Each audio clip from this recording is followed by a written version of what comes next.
नमस्कार दोस्तों, आज की सबसे बड़ी और ज़रूरी खबरें लेकर आया हूं मैं आपके लिए। बने रहिए क्योंकि आज कुछ ऐसा है जो आप मिस नहीं कर सकते।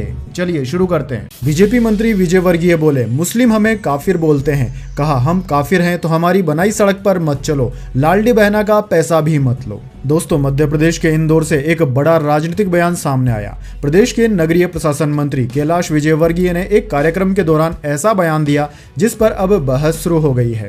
दरअसल दोस्तों, इंदौर में आयोजित एक विकास कार्यक्रम में बोलते हुए विजयवर्गीय ने कहा कि कई मुस्लिम भाई उन्हें और उनकी विचारधारा को काफिर कहते हैं। उन्होंने कहा कि अगर हम काफिर हैं तो हमारी बनाई गई सड़कों पर मत चलो और सरकारी योजनाओं का लाभ भी मत लो। मंत्री ने आगे कहा कि उनकी सरकार ने कभी किसी के साथ भेदभाव नहीं किया। सरकार की नीति हमेशा सबका साथ, सबका विकास और सबका विश्वास और सबका प्रयास रही है। कैलाश विजयवर्गीय ने यह भी कहा कि जनता उन्हें वोट दे या न दे, विकास कार्य जारी रहेंगे। हालांकि उन्होंने यह भी जोड़ा कि अगर जनता वोट देगी तो और ज्यादा दिल लगाकर काम करेंगे। दोस्तों, यह बयान उस समय सामने आया जब वे अपने विधानसभा क्षेत्र में करोड़ों रुपए के विकास कार्य के भूमि पूजन कार्यक्रम में शामिल हुए थे। कार्यक्रम के दौरान उन्होंने भाजपा कार्यकर्ता होने और जनता की सेवा करने को अपना सौभाग्य बताया। वैसे दोस्तों, राजनीति में इस तरह के बयान अक्सर बड़े विवादों की वजह बन जाते हैं। समर्थक इसे जवाबी प्रतिक्रिया और राजनीतिक संदेश बता रहे हैं, जबकि विरोधी दल इस बयान को लेकर सरकार और मंत्री पर सवाल उठा सकते हैं। अब दोस्तों, सबसे बड़ा सवाल यही है, क्या यह बयान आने वाले दिनों में नया राजनीतिक विवाद खड़ा कर सकता है और क्या विपक्ष इस मुद्दे को बड़ा चुनावी हथियार बनाएगा? आप इस बयान को किस तरह से देखते हैं? अपनी राय हमें कमेंट बॉक्स में जरूर बताइए। चलिए आगे बढ़ते हैं। राम मंदिर चढ़ावा चोरी में 2 दिन में एफआईआर संभव, टिन्नू यादव समेत 80 लोग नामजद हो सकते हैं। एसआईटी आज योगी को रिपोर्ट सौंपेगी। दरअसल दोस्तों, अयोध्या के राम मंदिर में कथित चढ़ावा चोरी मामले में अब जांच निर्णायक मोड पर पहुंचती दिखाई दे रही है। स्पेशल इन्वेस्टिगेशन टीम यानी कि एसआईटी अपनी शुरुआती रिपोर्ट मुख्यमंत्री योगी आदित्यनाथ को सौंपने जा रही है। सूत्रों के अनुसार एसआईटी ने 6 दिनों तक चली जांच के दौरान बड़ी मात्रा में डेटा और सबूत जुटाए थे। दोस्तों, बताया जा रहा है कि जांच से जुड़ा पूरा रिकॉर्ड कई डिजिटल ड्राइव में सुरक्षित रख लिया गया है। दोस्तों, सबसे चौंकाने वाली बात यह है कि जांच के दौरान करीब 150 संदिग्ध लोगों के नाम सामने आए हैं। इनमें से लगभग 25 लोगों पर एफआईआर की संभावना जताई जा रही है। वहीं रिपोर्ट में करीब 80 लोगों के नाम शामिल होने की चर्चा है।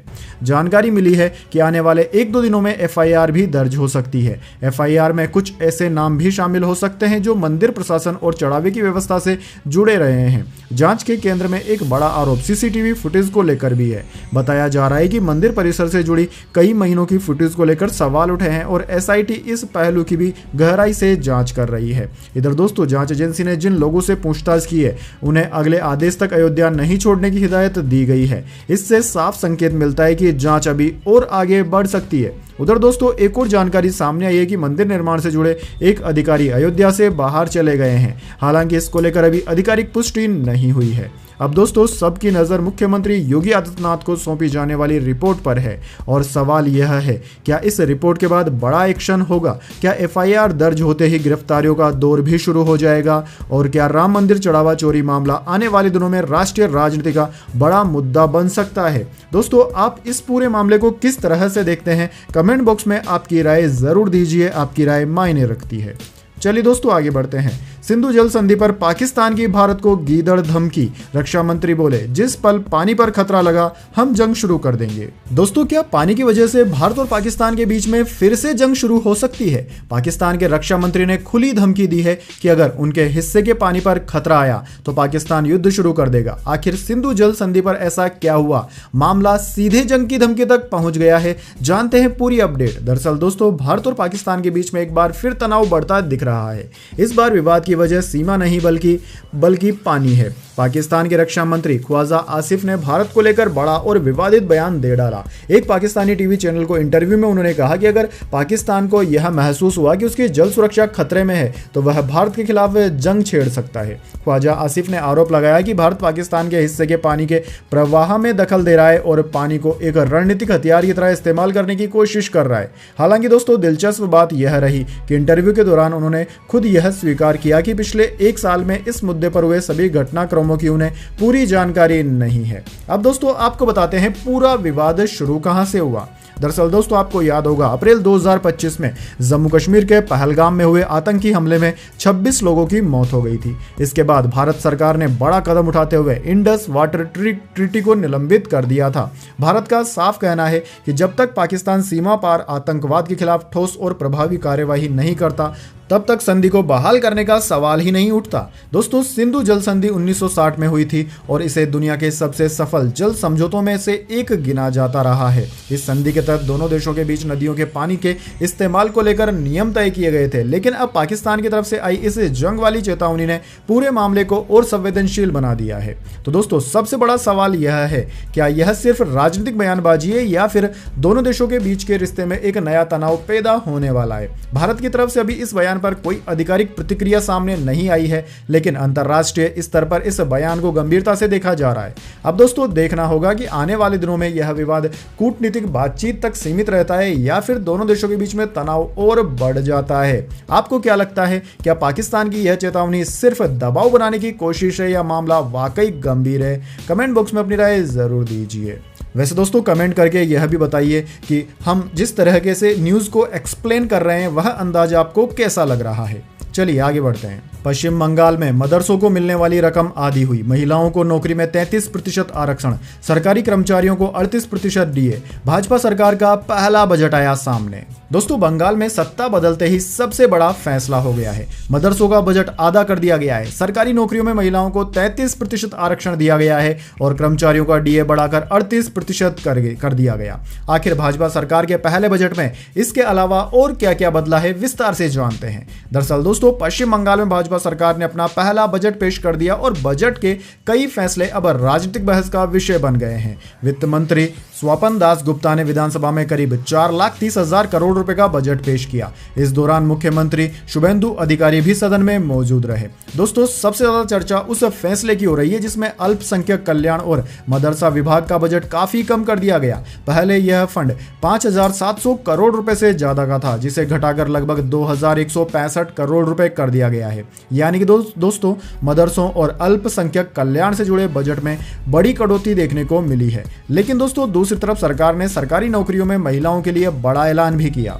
सरकार ने कहा कि 1 लाख से ज्यादा सरकारी पद भरे जाएंगे और इनमें महिलाओं यानी कि स्त्रियों को 33% आरक्षण दिया जाएगा। इतना ही नहीं, सरकारी कर्मचारियों के लिए भी बड़ी राहत दी गई है। महंगाई भत्ता यानी कि डीए बढ़ाकर 38% कर दिया गया, जिससे लाखों कर्मचारियों को फायदा मिलने की उम्मीद है। उधर दोस्तों दिलचस्प बात यह भी रही कि भाजपा सरकार ने ममता बनर्जी के कार्यकाल में शुरू हुई कई लोकप्रिय योजनाओं को जारी रखने का भी फैसला किया है। इनमें अन्नपूर्णा योजना, महिलाओं की फ्री बस यात्रा जैसी योजनाएं शामिल है। यानी कि दोस्तों सरकार एक तरफ कुछ नीतियों में बदलाव कर रही है, वहीं दूसरी तरफ जनता से जुड़ी योजनाओं को जारी रखकर संतुलन बनाने की भी कोशिश कर रही है। दोस्तों बजट पेश करते हुए वित्त मंत्री ने पिछली सरकार पर भी निशाना साधा। उन्होंने दावा किया कि नई सरकार को करीब 8,15,000 करोड़ रुपए के कर्ज का बोझ विरासत में मिला है। अब दोस्तों सबसे बड़ा सवाल यह है, क्या भाजपा सरकार का यह पहला बजट बंगाल की राजनीति की दिशा बदल देगा? क्या मदरसा फंड में कटौती को लेकर नया विवाद खड़ा हो सकता है? और क्या महिलाओं तथा कर्मचारियों के लिए किए गए ऐलान सरकार को राजनीतिक फायदा पहुंचाएंगे? और सबसे बड़ा सवाल, क्या बीजेपी सरकार बंगाल के लिए फायदेमंद है? कमेंट बॉक्स में अपनी राय जरूर दीजिए। चलिए आगे बढ़ते हैं। भरत तिवारी एनकाउंटर को पप्पू यादव ने बताया सोची समझी हत्या। कहा ऋषु श्री केस को दबाने के लिए दी गई निर्दोष की बलि। दोस्तों क्या भरत तिवारी का एनकाउंटर वाकई पुलिस मुठभेड़ था या फिर एक सोची समझी साजिश? अब इस मामले में पूर्णिया सांसद पप्पू यादव ने ऐसा दावा किया है जिसने बिहार की राजनीति में भूचाल ला दिया है। पप्पू यादव कह रहे हैं कि भरत तिवारी की हत्या एक बड़े टेंडर घोटाले को दबाने के लिए की गई थी। आखिर दोस्तों क्या है मामला? दोस्तों भरत तिवारी को लेकर हमने कल और परसों के वीडियो में भी खबर चलाई थी। अब दोस्तों उसी खबर को आगे बढ़ाते हुए इसमें कुछ नए अपडेट्स सामने आए हैं। बिहार के चर्चित भरत तिवारी एनकाउंटर मामले में अब नया और बड़ा राजनीतिक मोड़ आ गया है। पूर्णिया से सांसद पप्पू यादव ने इस एनकाउंटर को कथित तौर पर एक सोची समझी हत्या बताया। उन्होंने बताया दोस्तों कि यह सिर्फ कानून व्यवस्था का मामला नहीं बल्कि एक बड़े टेंडर घोटाले से जुड़ी साजिश हो सकती है। सोशल मीडिया पर लाइव आकर पप्पू यादव ने कहा कि भरत तिवारी को अपराधी बताने की कोशिश की जा रही है, जबकि उसके अनुसार भरत तिवारी गरीबों, विस्थापितों और कटाऊ पीड़ित लोगों की आवाज उठाने वाला नौजवान मसीहा था। ये पप्पू यादव ने आरोप लगाया कि बिहार में हुए कथित ऋषुश्री टेंडर घोटाले से जनता का ध्यान हटाने के लिए यह पूरा घटनाक्रम रचा गया। उन्होंने दावा किया कि कुछ प्रभावशाली लोगों और अधिकारियों को बचाने के लिए यह सब किया गया। हालांकि इन आरोपों पर अभी तक संबंधित अधिकारियों या सरकार की तरफ से कोई आधिकारिक बयान या प्रतिक्रिया सामने नहीं आई है। दूसरी तरफ दोस्तों, पुलिस का कहना है कि भरत तिवारी के खिलाफ गंभीर आरोप थे और मुठभेड़ कानून के तहत हुई कार्यवाही का हिस्सा थी। यानी कि पुलिस कह रही कि उसके खिलाफ गंभीर आरोप थे, लेकिन अभी तक ऐसा कोई आपराधिक मामला भरत तिवारी के ऊपर पुलिस साबित नहीं कर पाई है। वहीं दोस्तों, भरत तिवारी के परिवार, कई सामाजिक संगठनों और विपक्षी नेताओं का कहना है कि पूरे मामले की निष्पक्ष जांच होनी चाहिए। इसी बीच राज्य सरकार पहले ही इस मामले की न्यायिक जांच कराने का ऐलान कर चुकी है। अब दोस्तों, सबकी नजर इसी जांच पर टिकी हुई है। क्या न्यायिक जांच में पुलिस की कहानी सही साबित होगी या फिर पप्पू यादव और परिवार की ओर से लगाए जा रहे आरोपों में कोई सच्चाई सामने आएगी? यह सवाल इसलिए भी महत्वपूर्ण है क्योंकि दोस्तों, मामला अब केवल एक एनकाउंटर का नहीं रहा, बल्कि बिहार की राजनीति और प्रशासनिक व्यवस्था पर बड़े सवाल खड़ा कर रहा है। बिहार की पुलिस व्यवस्था को जंगल राज कहा जा रहा है। फिलहाल जांच जारी है और अंतिम सच जांच रिपोर्ट आने के बाद ही सामने आएगा। वैसे दोस्तों, आपको क्या लगता है, क्या इस मामले की स्वतंत्र जांच होनी चाहिए? कमेंट में अपनी राय जरूर बताइए। और आपने जितना ऑब्जर्वेशन किया है इस न्यूज के बारे में, आपको क्या लगता है, भरत तिवारी का एनकाउंटर होना चाहिए था या फिर पुलिस उसे बिना एनकाउंटर के भी गिरफ्तार कर सकती थी? आपकी राय मायने रखती है, इसलिए कमेंट्स में अपनी राय जरूर दीजिए। चलिए आगे बढ़ते हैं। 15 दिन के बाद आगे बढ़ा मानसून, छत्तीसगढ़ में हुई एंट्री, राजस्थान में ओले गिरे, एमपी यूपी में हीटवेव का अलर्ट, तमिलनाडु में बवंडर। जी हां दोस्तों, 15 दिन से छत्तीसगढ़ बॉर्डर पर अटके मानसून की दंतेवाड़ा के रास्ते में राज्य में एंट्री हो गई है। बंगाल की खाड़ी में बने सिस्टम ने मानसून को आगे बढ़ने में मदद की।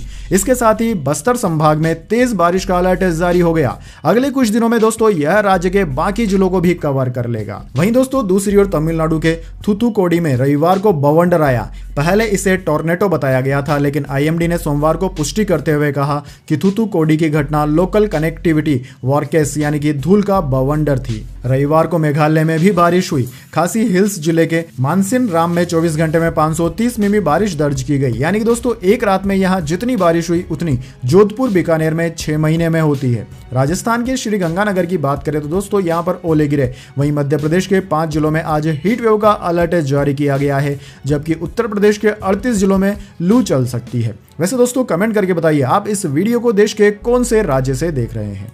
चलिए दोस्तों आगे बढ़ते हैं। ठाणे में 251 किलोमीटर प्रति घंटे की रफ्तार से BMW डिवाइडर से टकराई, इंजन 30 मीटर दूर गिरा, पार्टी से लौट रहे 2 लोगों की हो गई मौत, 1 घायल।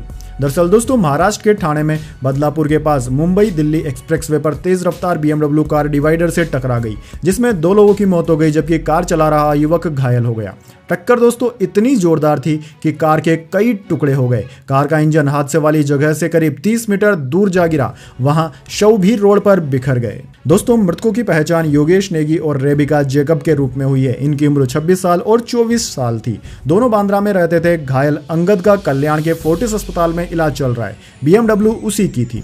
पुलिस मृतकों की सोशल मीडिया पोस्ट की जांच कर रही है। इसमें दुर्घटना से कुछ देर पहले कार को 251 किलोमीटर प्रति घंटे तक की रफ्तार से चलाते हुए रिकॉर्डिंग की गई थी। यानी कि दोस्तों, रफ्तार फिर जान पर भारी पड़ गई है। तेज रफ्तार कार ने एक बार फिर से जवान दिलों को बुझा दिया है।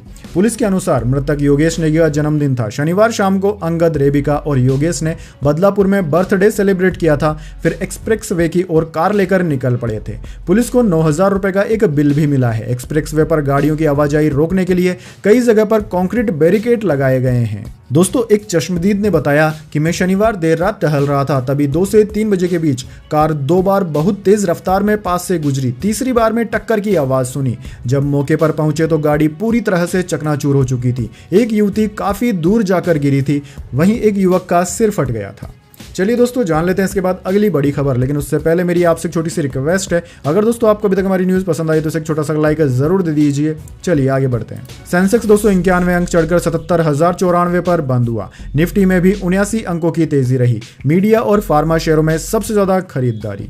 दरअसल दोस्तों, आज शेयर बाजार में जबरदस्त खरीदारी देखने को मिली। सेंसेक्स 291 अंकों की बढ़त के साथ 77,094 के स्तर पर बंद हुआ, जबकि निफ्टी 50 शेयरों वाला इंडेक्स 89 अंक की तेजी के साथ 24,102 के स्तर पर बंद हुआ। मीडिया और फार्मा शेयरों में सबसे ज्यादा खरीदारी देखने को मिली। बात करें दोस्तों निफ्टी 50 के टॉप गेनर और टॉप लूजर स्टॉक्स की, तो दोस्तों आज के शेयर बाजार में निफ्टी 50 के टॉप गेनर्स में सिप्ला, टेक महिंद्रा और डॉक्टर रेड्डीज रहे, जबकि निफ्टी 50 के टॉप लूजर्स में एशियन पेंट्स, टाइटन कंपनी और नेस्ले इंडिया रहे। चलिए दोस्तों आगे बढ़ते हैं।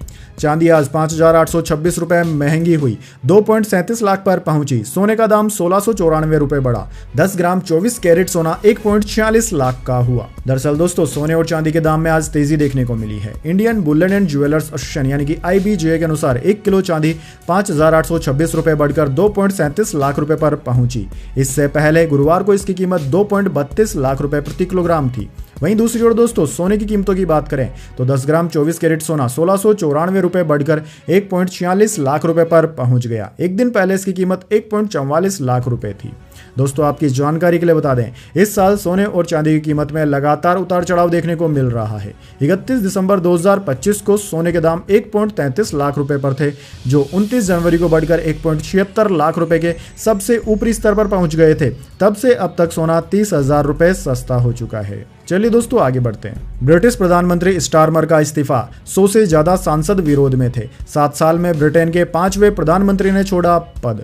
दरअसल दोस्तों ब्रिटेन की राजनीति में सब कुछ अच्छा नहीं चल रहा है। पिछले 7 सालों में ब्रिटेन को एक भी ऐसा प्रधानमंत्री नहीं मिला है जो कि स्वयं का कार्यकाल पूरा कर पाए। दरअसल दोस्तों ब्रिटेन के प्रधानमंत्री कीर स्टारमर ने सोमवार को प्रधानमंत्री और लेबर पार्टी के नेता के पद से इस्तीफा दे दिया। 10 डाउनिंग स्ट्रीट के बाहर राष्ट्र को संबोधित करते हुए उन्होंने कहा कि लेबर पार्टी को नहीं लगता कि मैं अगले चुनाव में नेतृत्व करने के लिए सही व्यक्ति हूं। स्टारमर का इस्तीफा ऐसे समय में आया है जब लेबर पार्टी के भीतर उनके नेतृत्व को लेकर लंबे समय से असंतोष बढ़ रहा था। दोस्तों लेबर पार्टी के 400 सांसदों में से 100 से ज्यादा सांसदों ने अपनी ही सरकार के खिलाफ मोर्चा खोल दिया था। सांसदों का कहना था कि या तो स्टारमर तुरंत प्रधानमंत्री का पद छोड़ दें या फिर यह तारीख तय करे कि वे किस दिन इस्तीफा देंगे। इसके अलावा स्वास्थ्य मंत्री वेस स्ट्रीडिंग, रक्षा मंत्री जॉन हिली और एक अन्य मंत्री जेस फिलिप्स ने स्टारमर के इस्तीफे की मांग को लेकर पद छोड़ दिया था। चलिए दोस्तों आगे बढ़ते हैं। मुख्यमंत्री सम्राट चौधरी को हो गया है लालू तेजस्वी फोबिया, VVIP सुरक्षा विवाद पर RJD का पलटवार। दरअसल दोस्तों लालू परिवार की सुरक्षा और सरकारी आवास को लेकर मुख्यमंत्री सम्राट चौधरी के बयान पर RJD ने तीखी प्रतिक्रिया दी है। पार्टी के प्रदेश प्रवक्ता एजाज अहमद ने मुख्यमंत्री पर राजनीतिक बयानबाजी करने का आरोप लगाया। एजाज अहमद ने कहा कि मुख्यमंत्री सम्राट चौधरी लालू और तेजस्वी फोबिया के शिकार हो गए हैं और हर मुद्दे पर RJD नेतृत्व को निशाना बनाने की कोशिश कर रहे हैं। उन्होंने कहा कि लालू प्रसाद यादव, तेजस्वी यादव और पूर्व मुख्यमंत्री राबड़ी देवी को उनके संवैधानिक पद और निर्धारित प्रोटोकॉल के अनुसार सुरक्षा उपलब्ध कराई गई है। RJD प्रवक्ता ने आरोप लगाया कि मुख्यमंत्री बिना वजह इस मुद्दे को राजनीतिक रंग देने का प्रयास कर रहे हैं। उन्होंने कहा कि सुरक्षा और आवास जैसे मामलों पर अनावश्यक बयान देने के बजाय सरकार को राज्य के विकास और जनता से जुड़े मुद्दों पर ध्यान देना चाहिए। चलिए दोस्तों जान लेते हैं अगली बड़ी खबर। राजस्थान ATS और मिलिट्री इंटेलिजेंस का बड़ा ऑपरेशन, जयपुर से जैश की महिला गिरफ्तार, सवाई माधोपुर से जुड़े हैं तार। दोस्तों राजस्थान एंटी टेररिज्म स्क्वाड यानी कि ATS ने जयपुर में जाल बिछाकर जैश-ए-मोहम्मद की एक महिला स्लीपर सेल को दबोच लिया। मिलिट्री इंटेलिजेंस की सूचना पर पकड़ी गई महिला बबीता धाकड़ उर्फ खदीजा राजस्थान की ही मूल निवासी है। प्रारंभिक जानकारी के अनुसार बबीता लंबे समय से देश विरोधी नेटवर्क के लिए काम कर रही थी। जांच एजेंसियों के अनुसार यह गिरफ्तारी राजस्थान में आतंकवाद के बदलते स्वरूप और महिलाओं को निशाना बनाने की पाकिस्तानी साजिश का एक बड़ा प्रमाण है। दोस्तों आरोपी महिला सोशल मीडिया और इनक्रिप्टेड मैसेजिंग एप्स के जरिए सीधे सीमा पार बैठे आकाओं के निर्देश ले रही थी।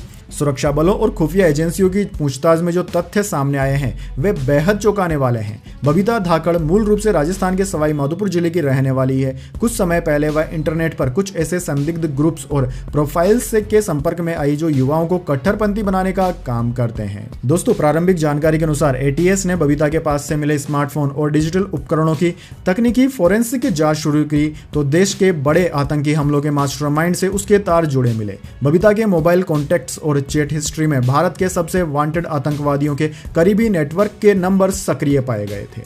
चलिए दोस्तों जान लेते हैं अगली खबर। बंगाल में पूर्व TMC विधायक पर लोगों ने अंडे फेंके, थाने के बाहर चोर चोर के नारे भी लगाए। पुलिस कर्नाटक से पकड़कर हुगली लाई थी। दरअसल दोस्तों पश्चिम बंगाल के हुगली जिले में रविवार को पूर्व टीएमसी विधायक रामेंदु सिन्हा राय के खिलाफ लोगों का गुस्सा देखने को मिला। जैसे ही पुलिस उन्हें धनिया खाली थाने लेकर पहुंची, बाहर मौजूद लोगों ने चोर चोर के नारे लगाना शुरू कर दिए। कुछ लोगों ने उन पर अंडे भी फेंके। रामेंदु सिन्हा राय ताड़केश्वर विधानसभा सीट से विधायक रह चुके हैं। पुलिस उन्हें कर्नाटक के बेलगावी से पकड़कर ट्रांजिट रिमांड पर हुगली लाई है। पूर्व विधायक पर सरकारी राहत सामग्री चुराने, विरोध करने पर हथियार दिखाकर धमकाने का आरोप है।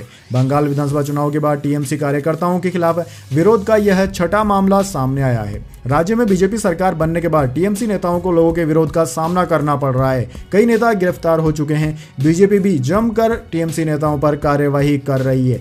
जिन भी नेताओं के आपराधिक रिकॉर्ड है वे राज्य छोड़कर दूसरे राज्यों में पनाह लेने के लिए भागते फिर रहे हैं।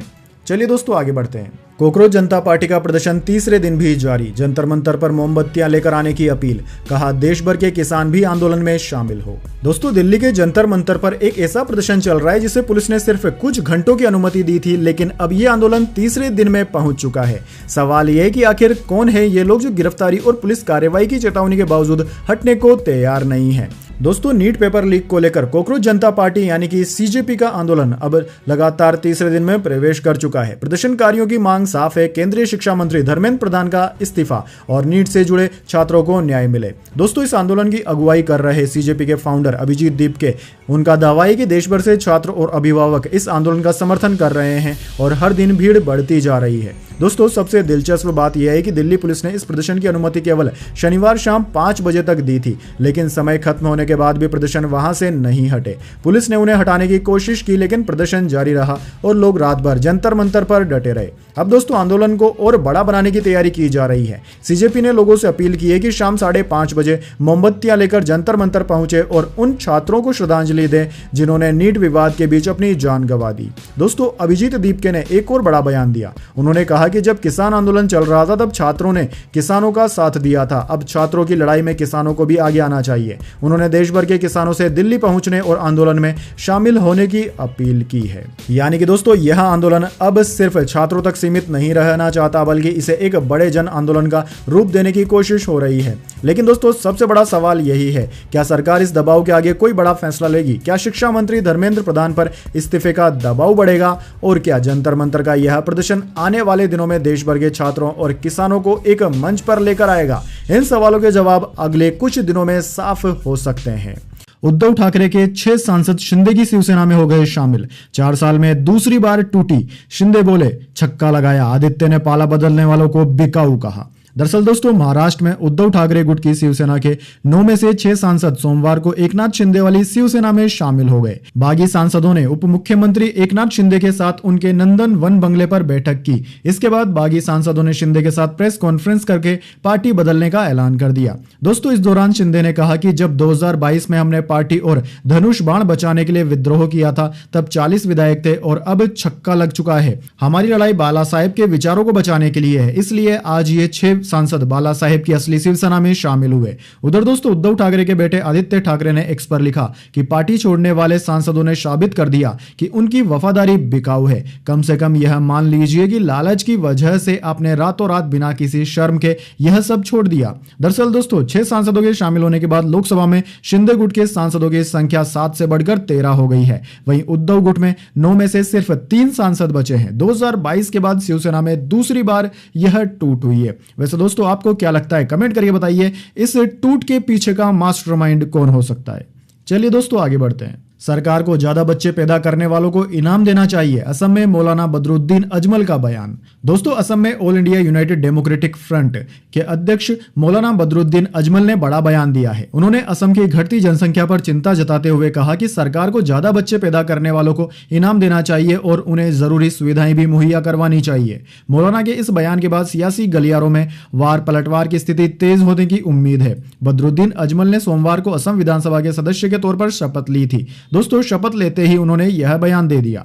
मौलाना ने जोर देकर कहा कि असम में मुस्लिम समुदाय समेत कई इलाकों में जन्म दर कम हो रही है। अगर यही हाल रहा तो आने वाले समय में राज्य की आबादी और कम हो जाएगी। उधर दोस्तों अजमल ने खुलकर कहा कि कम बच्चे होने से न सिर्फ काम करने वाली उम्र के लोगों की संख्या घटेगी बल्कि समाज पर कई तरह के बोझ बढ़ेंगे। स्कूल कॉलेज खाली होने लगेंगे, श्रमिकों की कमी महसूस होगी और बूढ़े लोगों की देखभाल का जिम्मा कम लोगों पर आ जाएगा। उन्होंने कहा कि सरकार को नीति बनाकर ज्यादा बच्चे करने वाले परिवारों को आर्थिक मदद, मुफ्त शिक्षा और स्वास्थ्य सुविधाएं देनी चाहिए। AIUDF प्रमुख ने केंद्र और राज्य सरकारों से अपील की कि वे इस मुद्दे को गंभीरता से ले।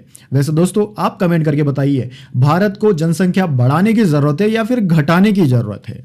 चलिए दोस्तों आगे बढ़ते हैं। 14 फूड ब्रांड्स को फसाई का नोटिस। मैदे को बताया ऑर्गेनिक, गन्ने के रस को कहा नो एडेड शुगर, भ्रामक दावों पर जवाब मांगा। दरअसल दोस्तों फसाई यानी कि भारतीय खाद्य सुरक्षा और मानक प्राधिकरण ने 14 फूड ब्रांड्स को नोटिस जारी किया है। गलत दावे, लेबलिंग नियमों के उल्लंघन और ग्राहकों की शिकायतों के कारण यह नोटिस भेजा गया है। दोस्तों फसाई ने इन सभी कंपनियों को तुरंत सुधारात्मक कदम उठाने के निर्देश भी दिए हैं। दोस्तों आपकी जानकारी के लिए बता दें, food safety and standard act FSS act 2006 Bharat में बेचे जाने वाले खाद्य पदार्थों की गुणवत्ता और सुरक्षा तय करने वाले मुख्य कानून है। इसके तहत कोई भी कंपनी अपने फायदे के लिए ग्राहकों को गुमराह नहीं कर सकती। अगर कोई ब्रांड पैकेजिंग के आगे कुछ और लिखता है और पीछे सामग्री में कुछ और लिखता है तो ग्राहक इसकी शिकायत कर सकते हैं। नियमों का उल्लंघन पाए जाने पर कंपनियों पर भारी जुर्माना लगाने और उनका लाइसेंस तक रद्द करने का प्रावधान है। चलिए दोस्तों आगे बढ़ते हैं। भरत तिवारी केस, मेरे बेटे को समाज सेवा की वजह से मारा गया, रोती हुई मां ने DSP पर लगाए गंभीर आरोप, सुप्रीम कोर्ट ने तुरंत सुनवाई से किया इनकार। दरअसल दोस्तों इन दिनों बिहार के भोजपुर जिले के 28 वर्षीय भरत भूषण तिवारी के एनकाउंटर का मामला पूरे देश में चर्चा का विषय बना हुआ है, जो अब सुप्रीम कोर्ट पहुंच गया है। इस प्रकरण में एक जनहित याचिका यानी कि PIL दायर कर CBI जांच की मांग की गई है। वहीं दोस्तों भरत भूषण तिवारी के परिवार ने पुलिस कार्रवाई पर गंभीर सवाल उठाए हैं। मां आशा देवी और भाई चंदन तिवारी का आरोप है कि भरत ने आत्मसमर्पण कर दिया था, लेकिन इसके बावजूद उसे गोली मार दी गई। भरत तिवारी की मां आशा देवी ने बेटी की मौत को लेकर गहरा दुख जताते हुए पुलिस अधिकारियों पर सवाल उठाए हैं। उन्होंने कहा कि मेरे बेटे को 2 गोलियां मारी गई, वह बहुत अच्छा इंसान था, समाज सेवा कर रहा था और गरीबों का मसीहा था, उसे उसकी समाज सेवा की वजह से मारा गया। दोस्तों आशा देवी ने कहा कि उनके बेटे की कुछ मांगे थी लेकिन उनकी बात नहीं सुनी गई। उन्होंने एक DSP SP को इस मामले के लिए जिम्मेदार ठहराते हुए उनके खिलाफ सख्त कार्यवाही की मांग की है। दोस्तों मृतक के भाई चंदन तिवारी ने भी पूरे मामले पर सवाल उठाए। उनका कहना है कि घटना के समय जो कुछ हुआ था वह सब लाइव था, जिसे सभी लोगों ने देखा। चंदन ने कहा कि हमें जांच से कोई मतलब नहीं, जो लोग इसमें शामिल हैं उन्हें तुरंत जेल भेज देना चाहिए, सब कुछ सामने दिख रहा है। चंदन ने कहा कि भरत तिवारी ने अपना हथियार फेंक दिया था और आत्मसमर्पण की स्थिति में थे। चंदन के अनुसार वहां मौजूद लोगों ने उन्हें आत्मसमर्पण के लिए कहा भी था, लेकिन कुछ देर बाद उन्हें अलग ले जाया गया और फिर गोली मार दी गई। चलिए दोस्तों आगे बढ़ते हैं। ममता बनर्जी को चेयरमैन पद से हटाया, भतीजे अभिषेक TMC से सस्पेंड, बागी गुट का फैसला। दरअसल दोस्तों ममता बनर्जी के नेतृत्व वाली तृणमूल कांग्रेस में जारी सियासी संकट के बीच सोमवार को पार्टी में बगावत ने बड़ा मोड़ ले लिया। उलूबेरिया के पूर्व विधायक ऋतव्रत बनर्जी के नेतृत्व वाले बागी गुट ने अभिषेक बनर्जी को पार्टी से निलंबित करने और ममता बनर्जी को पार्टी अध्यक्ष पद से हटाने का ऐलान कर दिया। यह फैसला बागी खेमे की एक अहम बैठक में लिया गया, जिसमें खुद को असली तृणमूल कांग्रेस बताने वाले नेताओं ने नई संगठनात्मक समिति के गठन के तुरंत बाद प्रस्ताव पारित कर अभिषेक बनर्जी के निलंबन की घोषणा कर दी। दोस्तों बागी गुट ने वरिष्ठ विधायक अरूप रॉय को नई गठित संगठनात्मक समिति का चेयरमैन नियुक्त कर दिया। दोस्तों ऋतव्रत गुट की बैठक न्यू टाउन के एक होटल में हुई, जिसमें बागी विधायकों और कोलकाता नगर निगम समेत 3 जिलों के 70 पार्षदों ने हिस्सा लिया था। इस बैठक में हावड़ा मध्य से विधायक अरूप रॉय को ममता बनर्जी की जगह पार्टी का नया चेयरपर्सन नियुक्त किया गया। दोस्तों बागी गुट का दावा है कि पार्टी के भीतर संवैधानिक संकट को लेकर यह बैठक बुलाई गई थी। बैठक को संबोधित करते हुए ऋतव्रत बनर्जी ने कहा कि पार्टी संविधान के मुताबिक हर 3 साल में राष्ट्रीय कार्यकारी समिति का गठन जरूरी है और आखिरी बार यह समिति फरवरी 2022 में बनाई गई थी। पदाधिकारियों का कार्यकाल खत्म होने के बाद पार्टी के संगठनात्मक ढांचे को पुनर्गठित नहीं किया गया था, इसलिए पार्टी के राष्ट्रीय नेतृत्व के पुनर्गठन की प्रक्रिया शुरू करना जरूरी हो गया था। चलिए दोस्तों आगे बढ़ते हैं। लखनऊ की कोचिंग में आग, 15 मौतें, इनमें ज्यादातर स्टूडेंट्स बचने के लिए बाथरूम में छिपे, दम घुटा, ऐसे में शॉर्ट सर्किट की आशंका।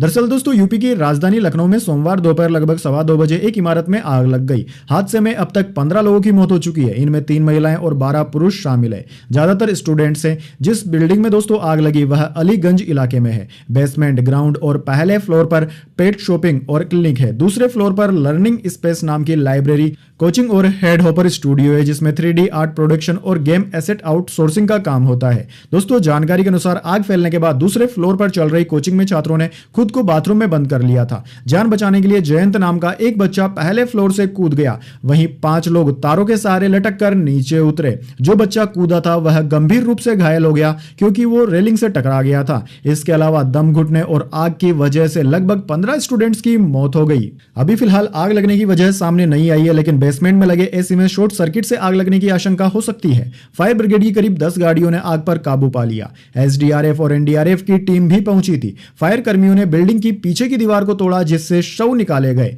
दोस्तों इमारत में इमरजेंसी एग्जिट नहीं था।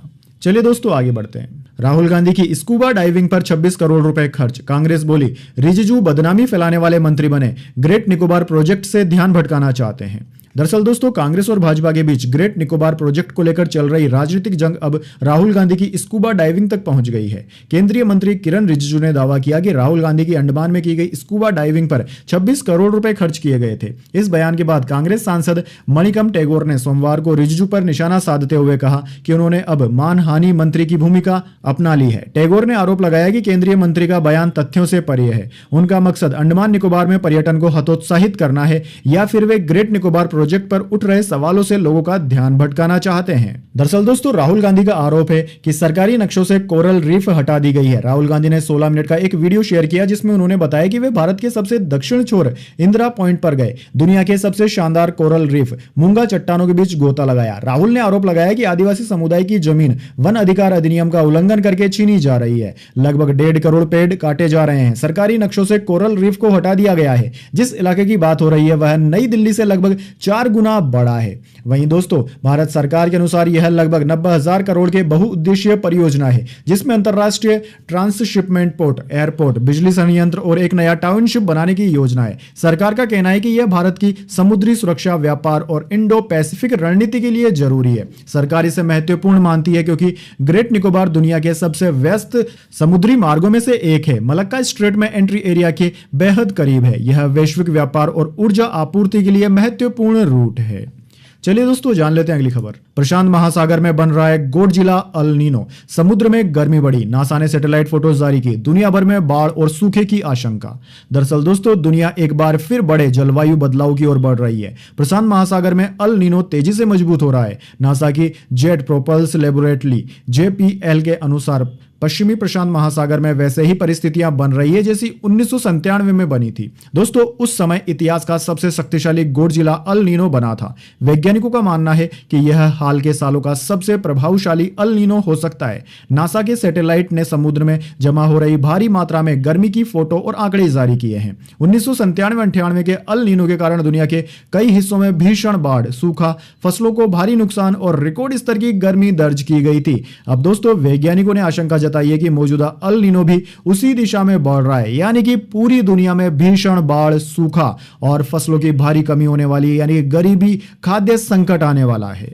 चलिए दोस्तों आगे बढ़ते हैं। हरमनप्रीत कौर 200 T20 खेलने वाली पहली क्रिकेटर बनी। सबसे ज्यादा मैचों में कप्तानी करने वाली भारतीय भी बनी। साउथ अफ्रीका का वर्ल्ड कप में हाईएस्ट रन चेज। दरअसल दोस्तों साउथ अफ्रीका ने विमेंस T20 वर्ल्ड कप में भारत को 6 विकेट से हरा दिया। साउथ अफ्रीका ने 159 रन का टारगेट हासिल किया। यह T20 वर्ल्ड कप का तीसरा और साउथ अफ्रीका का सबसे बड़ा रन चेज है। वहीं दोस्तों रविवार को भारतीय कप्तान हरमनप्रीत कौर 200 T20 मुकाबले खेलने वाली दुनिया की पहली खिलाड़ी बन गई है। बतौर कप्तान यह उनका 200वां इंटरनेशनल मैच भी था। हरमनप्रीत कौर ने 200वां T20 इंटरनेशनल मैच खेला। वह मेंस और विमेंस में ऐसा करने वाली दुनिया की पहली क्रिकेटर बन गई है। न्यूजीलैंड की सूजी बैट्स 184 मैचों के साथ दूसरे नंबर पर है। मेंस में आयरलैंड के पॉल स्टिरलिंग 163 मैच पहले और रोहित शर्मा 159 मैच दूसरे स्थान पर हैं। तो दोस्तों यह थी आज की तमाम बड़ी खबरें। इसके बाद दोस्तों बारी आती है आज के माइंड क्विज क्वेश्चन की। जी हां दोस्तों, एक आसान से सवाल का जवाब देकर आप जीत सकते हैं एक सरप्राइज गिफ्ट हमारे यूट्यूब चैनल की ओर से।